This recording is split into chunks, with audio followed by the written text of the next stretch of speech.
today I will be presenting the Sartorius muscle. The Sartorius muscle is the longest muscle in the body, and it is located in the anterior compartment of the thigh. That just means the front of the thigh.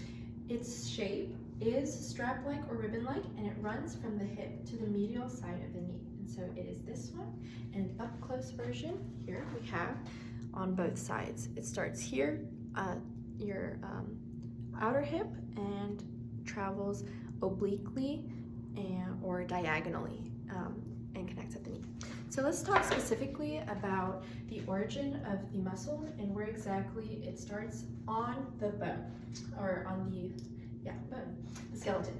So the muscles, the Sartorius muscle originates on the anterior superior iliac spine, and that just is right here. It's kind of hard to show in the video, and so that's where it originates, and where the muscle attaches itself is on the tibia bone, or proximal tibia, that's where we would say. It's underneath the medial condyle, and near this right here is the medial tuberosity of the tibia. So that's where it inserts itself on the tibia. So we've talked about how it looks, where it starts, where it inserts itself. Let's talk about a little bit about movement and action. The Sartorius muscle is a biarticular muscle, which means it acts on two joints, and those two joints are the hip joint and the knee joint. So at the hip joint, you have movements of flexion, which is being able to move the thigh to the chest. You have abduction, which is being able to move the leg away from the midline, and you have external rotation, which just gives that hip, or that right there, that movement right there, that's external rotation. And at the knee, you have flexion of the knee alongside external rotation of the tibia alongside the femur. So those are the two actions that the Sartorius helps accomplish.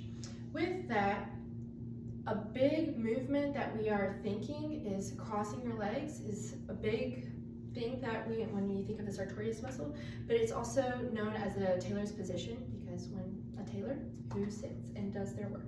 So to demonstrate this, I'll do it on my own body, and I'm going to just demonstrate flexion, abduction, and external rotation alongside with flexion of the knee. So to start, I'm going to demonstrate on my left leg. I'm going to flex, and this is using that Sartorius muscle that's connected here on the anterior iliac spine, and that runs like so, like so. So that's flexion of the knee, bringing it up closer to the chest. I'm going to abduct, which is just moving away from the midline. This is possible with that. And I'm going to externally rotate, so lift that up. Can't really do it super well. I'll bring it up. And this shows that I also have flexion of the knee, and my foot is opposite with this thigh. And so this is a common position that one will see when you're sitting or cross-legged. So with this position also, you will see the Sartorius shortening, and that is a big movement that we attribute to that. So we've talked about the Sartorius muscle, its origin, insertion, movement, action, and demonstration. Thank you so much for watching.